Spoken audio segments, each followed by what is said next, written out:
Per defecte, a l'Adobe Connect, tan sols els amfitrions i els presentadors tenen drets d'àudio i vídeo per poder emetre. Aquests, a la vegada, poden donar aquests drets a la resta de participants. Per donar permisos d'àudio a tots els participants, cliquem a Audio i a Derechos de micrófono para participantes. Si tan sols volem donar permisos a un participant, ens dirigim a la llista d'assistents, deixem el ratolí sobre l'usuari i cliquem a Activar micrófono o vídeo.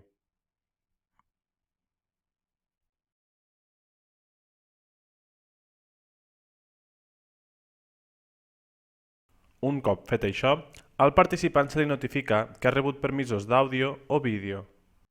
Per donar permisos de vídeo a tots els participants, cliquem a la fletxa del botó de la webcam y després a Activar la cámara web para los participantes.